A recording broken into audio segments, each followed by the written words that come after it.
Hi friends. Today I wanted to talk a little bit about the lawsuit that involved the National Association of Realtors. I know it happened a while ago and everything went into place in mid-August. I wanted to wait till the dust settled, till I made a post about this.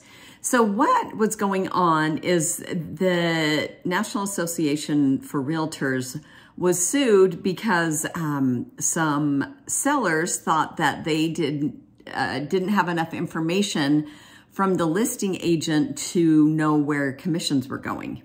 In Utah, we are way ahead of the game. It has been on the contract for at least 5 years, probably longer. I should have looked up the exact date, but I didn't. So in the contract with the seller, it had the amount of commission, and then it said what would be going to the buyer's commission or the buyer's agent commission. So we have changed a few things on the contract, but it's really close to what we already had because of course we were ahead of the game.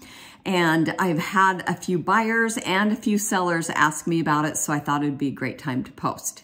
So what I have found out so far in talking to people that are selling, they are still willing to pay a buyer's agent.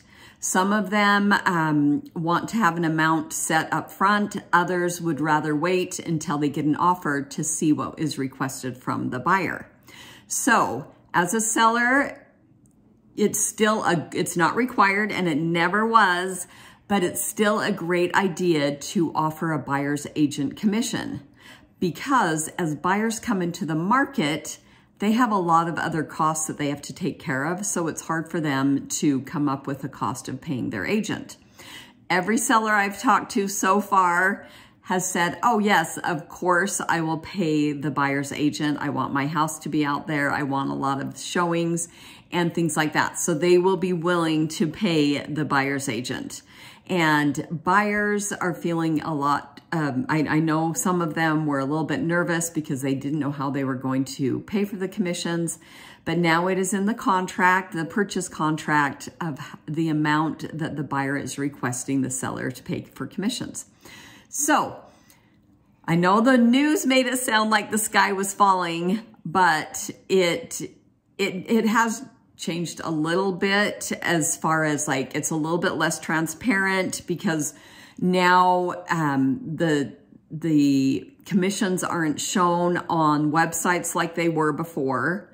So and to me, I personally think that's a lot less transparent, and I think it was better when the buyers could see right up front what the sellers were offering as a commission, but apparently the attorneys didn't think that that was a good idea, or the National Association of Realtors.